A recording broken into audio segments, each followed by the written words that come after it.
To install Tastemaker, go ahead and type in tastemaker.site to Google. You're going to click on this website here. You guys can explore the website on your own time if you're interested. For now, just click the download button. And here you will get to choose your operating system. If you are installing for Mac, I'll be showing that on screen as well. But for right now, I'm going to choose Windows. Now, if you're using Google Chrome, this will mark the download as a suspicious download. The reason for this is that this website is brand new and this is the first time that the software is available for download. So it needs some time to build up a reputation. For now, just go ahead and click the arrow and hit download file. And then once that's done, you can either navigate to your downloads folder or you can just run it. This will start the installer. On Windows, there are some extra security precautions. This will not be the case on Mac because the Mac app is signed, but on Windows it is not. So just go ahead and click more info and click run anyways. This will start the Tastemaker installer. Just hit next, next, next, and then I'm going to not make it a desktop shortcut. I'm just going to run Tastemaker. Click finish. Installation on Mac is slightly different. Please know that Tastemaker is only supported for Apple Silicon chips, so if you have a Mac from the last 5 years, you should be good. Go ahead and click download. Again, on Safari, it is going to say it's a suspicious download. Just go ahead and hit download anyways. You can open up to where you saved that Tastemaker folder. Double click on the zip to unzip it. Navigate to your applications folder and simply drag Tastemaker into the applications folder. You can go ahead and double click to run it and just hit open.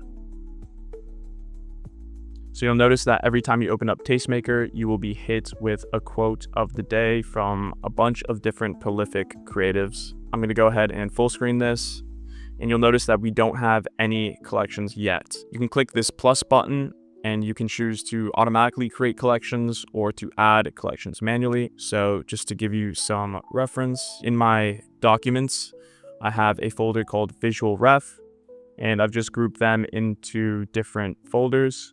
I recommend doing this. Now I'll click the Auto Create Collections. This will bring up the settings dialog here. You're going to click Select Parent Folder, and I'm just going to browse to where that Visual Ref folder is. So Visual Ref, awesome.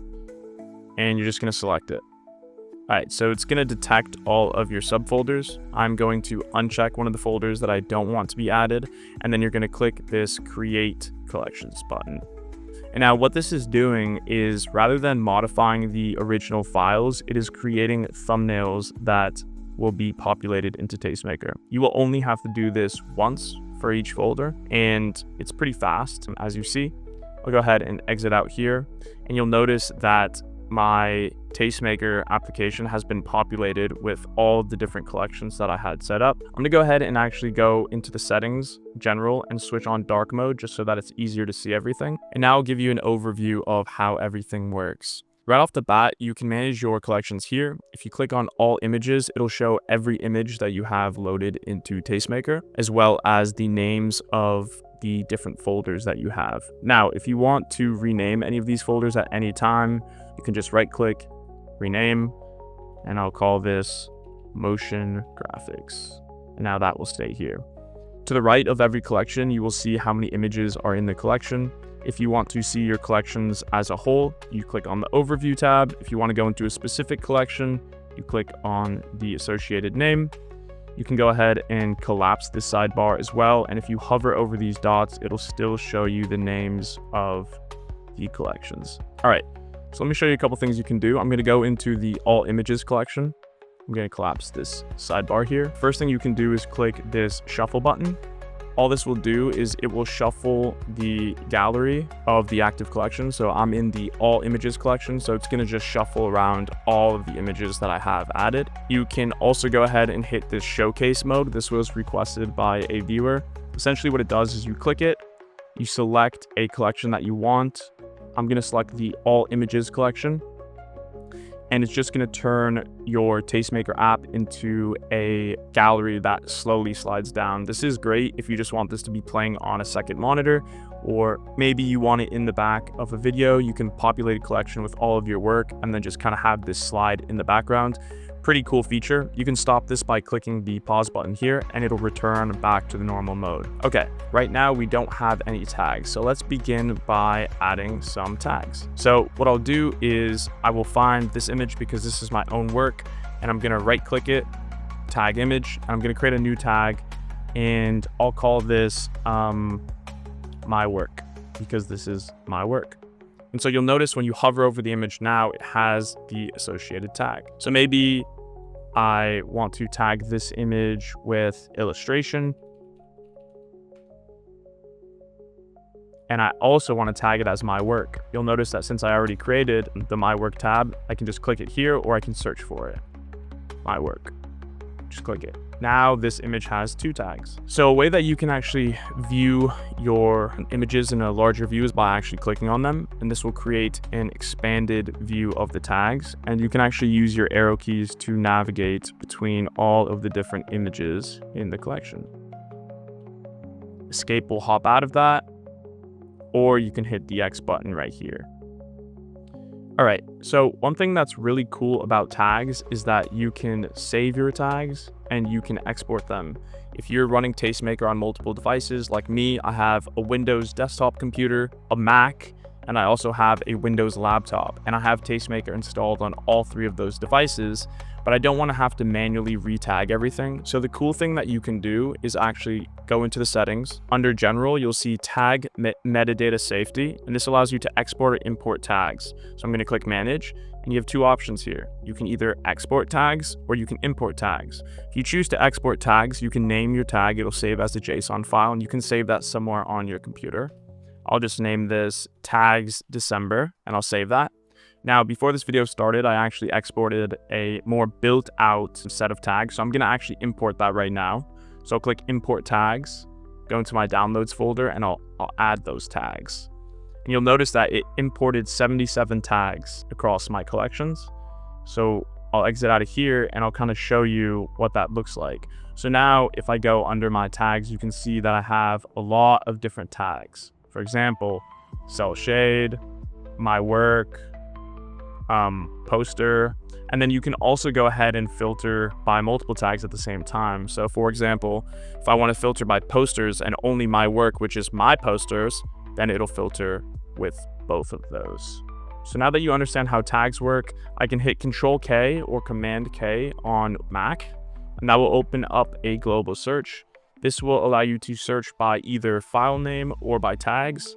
Now, honestly, I don't name all of my files correctly. A lot of them are random. So for me, I would use this mainly to search tags. But if you're really particular about naming all of your images, for example, I can type 7 and I have an image called 7 Samurai, which is a poster that I did.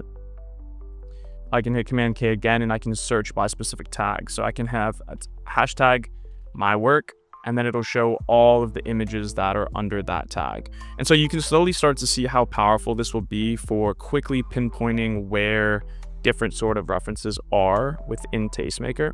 So I'm just gonna escape out of there, and then we're gonna move on to the Moodboards.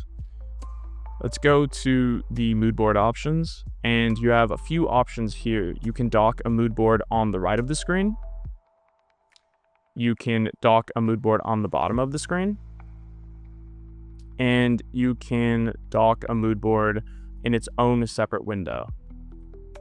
And so to add images to your Moodboard, you can just go into a specific collection. I'm going to stick in the all images collection. I'm going to find some images I want to add. So I'm going to right click, send to Moodboard. Let's add a couple more, send to Moodboard, send to Moodboard.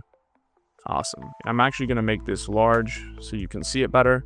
It moves just like a canvas. You can move your images around. You can also add text.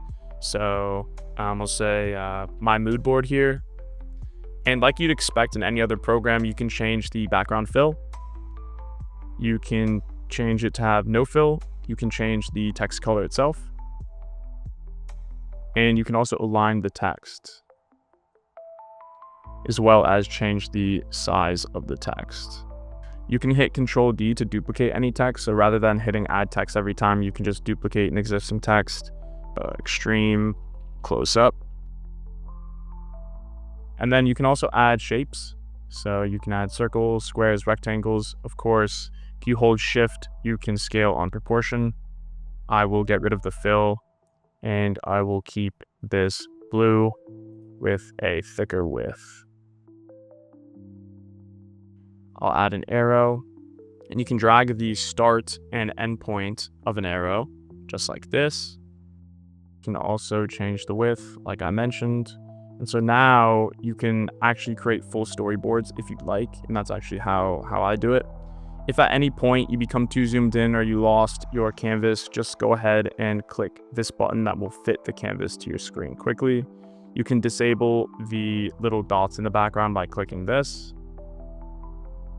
And you can clear a mood board at any time by clicking the clear button, but I'm not going to do that. There's a couple other things you can do. Most notably, I will show you how to pin a mood board. So I'm going to resize this mood board, zoom out a bit so that I can see, maybe I want to see these images here. I'm going to move this onto this part of the screen. And now when I click this pin mood board button, it locks the mood board so that I can continue doing whatever it is that I do on the window underneath, and this mood board will stay above. So I can make this really small, zoom out here, make it take up the least amount of space as possible, and I can continue to work in whatever program I'm doing independent of the mood board. And to unpin it, you just recheck this unpin mood board here. Okay, I'm gonna close out of that. Now, the really cool thing about mood boards is you can save them. So by default, if I exit out of this mood board, Tastemaker is going to save the most recent copy of your mood board to your local storage as long as the app is open. So if I go to reopen this mood board, it'll still have what I have. Okay. But if you want to save this mood board, say you want to work on a different mood board, you need to export the mood board. So you can click this export button and you're going to have two options. The first option is save local, and this is just going to save the mood board to your computer of a path you're choosing. So I can click that and I can save this mood board somewhere on my computer. This is useful if you're only creating a mood board that's not going to be shared with another user. I would use save local because it's a much smaller file size. But if, for example, you wanted to share your mood board with another person, or you wanted to take a mood board that you created on one device and open it up to add to it on another device, you're going to want to hit export, save portable. And what this is going to do is it's going to bundle the images, the text, and the arrows and the shapes that are in the mood board into a file that's embedded. So I can go ahead and save this. I already have one saved, so I'm not going to save this one, but you would just click the save button. And now I'm going to clear this mood board, and I'm going to show you how to import a mood board. So you click open. I'm going to go to my downloads folder where I saved a mood board in the past. I'm going to click it, and I'm going to open it. And now you can see that I have a mood board that I created just before this video to demonstrate how you can move mood boards between different devices. All right. That is it for the mood board system. I'm going to exit out there. And lastly, I just want to touch on a few things that you can do in the settings here.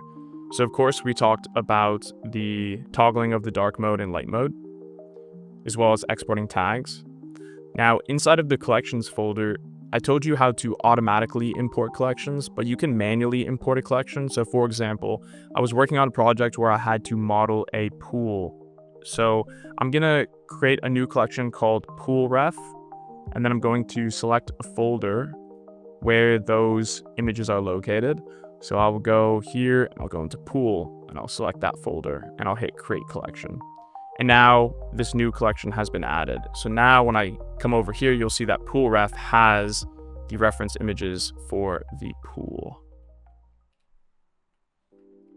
Okay. And at any point, if you find that the UI is bugging, mind you, I've done a lot of work to make sure that it doesn't, but if for some reason it's not refreshing, just go ahead and click this button here to refresh your collections. Hit refresh, and that'll make sure that all of the collections are refreshed. I'll go back into settings. We can talk about some of the other settings here. Okay, so you might be in an instance where you have actually moved the folder on your computer that contains all of your images. So for example, say I take this folder called visual ref and I move it to a different place on my computer. I move it from folders to desktop. You'll notice that all of the images are still here within Tastemaker because these are the thumbnails, not the original images. And so these will stay, but if for some reason you click on an image and you want to view the actual image in the Explorer, if you've moved that original path and you click show in Explorer, it's not going to show the position correctly because the folder's been moved. So really simply, all you have to do is go into the settings here, go to collections. Under relink collections from parent, you just click open. It's going to show where these images were originally located, and then you're just going to select the new folder. So I can go into desktop, I can go to this folder again, select folder, and click relink all collections. Now, the last thing that I want to show you is under the collections part of the settings, you'll actually see that each collection has its own file path for the linked folders. And at any point, if you need to add something to a folder, say I take an image from my downloads, maybe it's this image, and I cut it and I move it to the new folder here. Say I put it into pool and I paste that. If I need to refresh the folders, all I do is I click the rescan button. Right? And you'll see that it says added one new image. So now when I go into the pool ref, it's here.